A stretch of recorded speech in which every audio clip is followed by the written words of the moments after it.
वालेकुम स्टूडेंट्स। आज हमने पढ़ना है रिलेटिव एटॉमिक मास।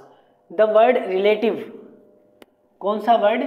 रिलेटिव। रिलेटिव का मतलब क्या है कि हम किसी चीज़ से रिलेट करके या किसी चीज़ से कंपेयर करके एलिमेंट्स का एटॉमिक मास फाइंड करते हैं। ठीक है, जैसे आप किसी शॉप वाले पे 1 kg शुगर लेने जाएं, 1 किलो चीनी लेने जाएं, तो वो आपको कैसे देगा? तो वो एक पलड़े में अपने एक साइड पे क्या रखेगा? 1 kg का बट्टा रखेगा, बॉट रखेगा। तो वो आपको उससे कंपेयर करके क्या देगा? 1 किलो चीनी देगा, 1 kg शुगर देगा। तो उसने कैसे दिया आपको चीनी? 1 kg के बट्टे से कंपेयर करके। इसी तरह हमने रिलेटिव एटॉमिक मास में क्या करना होता है कि किसी चीज़ को स्टैंडर्ड रखे कंपेयर करके एलिमेंट्स का एटॉमिक मास फाइंड करना होता है। जैसे यहाँ पे हमने क्या स्टैंडर्ड लेना, यहाँ शॉपकीपर ने क्या स्टैंडर्ड लिया था? 1 kg का बट्टा स्टैंडर्ड लिया था। ठीक है, तो यहाँ पे हम क्या स्टैंडर्ड लेंगे? 1/12 ऑफ कार्बन 12 आइसोटोप। ठीक है, ये मैं आपको समझाऊंगा। ठीक है, सबसे पहले देख लें कि यहाँ पे क्या स्टैंडर्ड दिया हमने? 1/12 पार्ट ऑफ कार्बन 12। तो एक पलड़े में हम क्या लेंगे? 1/12 ऑफ कार्बन 12 और दूसरे पलड़े में हम क्या लेंगे? एटम लेंगे। तो इसके रेफरेंस से हम एटम का किसी भी एलिमेंट का, जैसे हाइड्रोजन, ऑक्सीजन, हीलियम, उन सब का एटॉमिक मास हम फाइंड करेंगे। किसको स्टैंडर्ड रखें? कार्बन 12, क्या उसका? 1/12 पार्ट। ठीक है, सबसे पहले हम डिफाइन देख लेते हैं क्या होता है कि relative atomic mass is the mass of an atom of element. किसी भी एलिमेंट का एटॉमिक मास कंपेयर्ड विद, किसके साथ कंपेयर करते हैं हम? जैसे अभी मैंने बताया, कार्बन 12 के 1/12 पार्ट से, 1/12 ऑफ कार्बन 12 एटम। तो उसको हम स्टैंडर्ड रख के कंपेयर करके किसी भी एलिमेंट का एटॉमिक मास इजीली फाइंड कर सकते हैं। और 1/12 ऑफ कार्बन 12 क्या है? मतलब सबसे पहले जैसे देखें कि ये मेरे पास एक पॉइंटर है। अगर मैं इस पॉइंटर के 12 छोटे छोटे हिस्से कर दूं, 12 पीसेज में इस पॉइंटर को मैं कट कर दूं, तो जो एक हिस्सा होगा, एक हिस्से का जो मास होगा वो क्या होगा? Relative atomic mass unit. ठीक है, मतलब इसके 12 हिस्से और 12 हिस्से में से मैं एक हिस्सा उठाऊं और वो हिस्सा क्या होगा? 1/12 पार्ट। जैसे मैं आपको समझाता हूँ, ये है कार्बन एटम। सपोज कर लेते हैं, वैसे तो हम एटम को डिवाइड नहीं कर सकते हैं, जस्ट आपको समझाने के लिए कि यहाँ पे एटम के कितने, मैंने कार्बन है उसके मैंने कितने हिस्से कर दिए? 1 2 3 4 5 6 7 8 9 10 11 12। ठीक है, 12। तो 12 में से एक पार्ट जो है ये वाला, ये क्या होगा?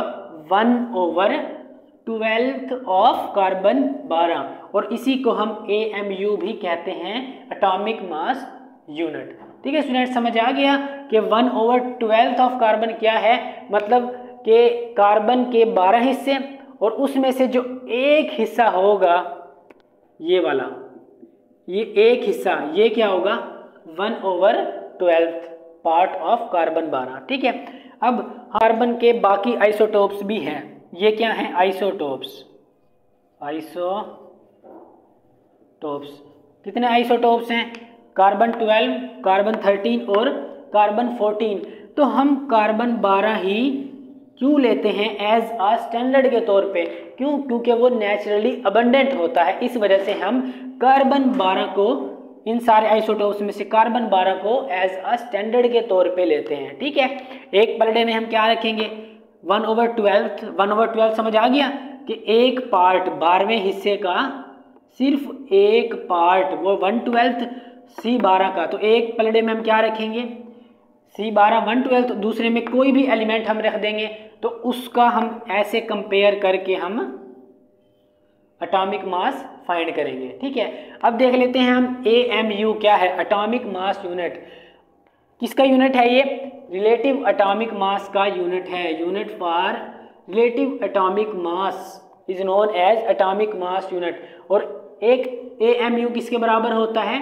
1/12 ऑफ कार्बन एटम। ये मैंने आपको समझा दिया, 1/12 12th मतलब 12वें का एक हिस्सा ऑफ कार्बन 12, और एक AMU किसके बराबर होता है, इसके बराबर होता है 1/1.66 मल्टीप्लाई 10 की पावर क्या है -24। ये बहुत ही स्मॉल पावर है, ठीक है। तो अब देख लेते हैं, जैसे मैंने आपको बताया है हम बैलेंस करके कैलकुलेट करते हैं, तो हम कैसे कैलकुलेट करते हैं रिलेटिव एटॉमिक मास किसी भी एलिमेंट का। देखें, सपोज कर लेते हैं मैंने हाइड्रोजन का एटॉमिक मास फाइंड करना है। हाइड्रोजन का एटॉमिक मास वैसे क्या होता है, 1 होता है, ठीक है। तो मैंने एक पलड़ा लिया, उसके एक पलड़े में क्या ले लिया मैंने, एक AMU ले लिया, ठीक है। जैसे मैंने बताया ना, ये लेना है हमने एक पलड़े में 1 AMU, 1 AMU ले लिया, और दूसरे पलड़े में मैंने क्या ले लिया, हाइड्रोजन ले लिया, ठीक है। अगर ये जो है ना इससे बैलेंस हो गया, ठीक है, अगर ये बैलेंस हो गया तो इसका क्या मतलब है कि हाइड्रोजन का एटॉमिक मास कितना है 1 AMU, के एक पलड़े में तो हमने ये रखा है ना 1 AMU, और एक AMU किसके इक्वल है, ये, ठीक है। तो मतलब हाइड्रोजन का एटॉमिक मास कितना है, अगर ये बैलेंस हो गया 1 AMU, समझ आ गया। अब इसी तरह हम एक और एग्जांपल ले लेते हैं हीलियम की, ठीक है। हीलियम का एटॉमिक मास कितना होता है 4। जैसे हमें अभी इसका एटॉमिक मास नहीं पता, हमने देखना है कि इसका हीलियम का एटॉमिक मास क्या है, तो हम एक पलड़े में क्या लेंगे, AMU लेंगे, जैसे ऊपर हमने लिया था। तो देखें यहाँ पे मैंने कितने लिए, 4 यूनिट लिए हैं। 4 यूनिट क्यों, तो जब हम इसके यहाँ पे 4 यूनिट लेंगे, क्योंकि एटॉमिक मास कितना होता है इसका 4, इसी वजह से हमने 4 यूनिट लिए हैं। तो अगर ये इसका जो है ना ये इसके साथ बैलेंस हो गया, तो इसका मतलब क्या है, हीलियम का होगा 4।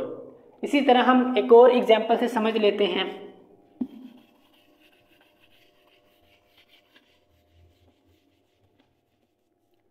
जैसे मैंने हाइड्रोजन का आपको समझाया, हीलियम का समझाया, ऐसे ही हम ऑक्सीजन का देख लेते हैं।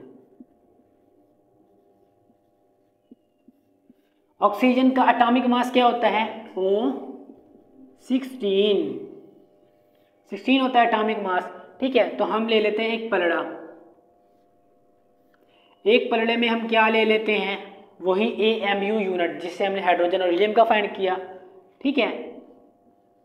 ये सपोज कर लेते हैं एक यूनिट के तौर पे लिया है, ठीक है। तो यहाँ पे मैंने क्या ले लिया, ऑक्सीजन।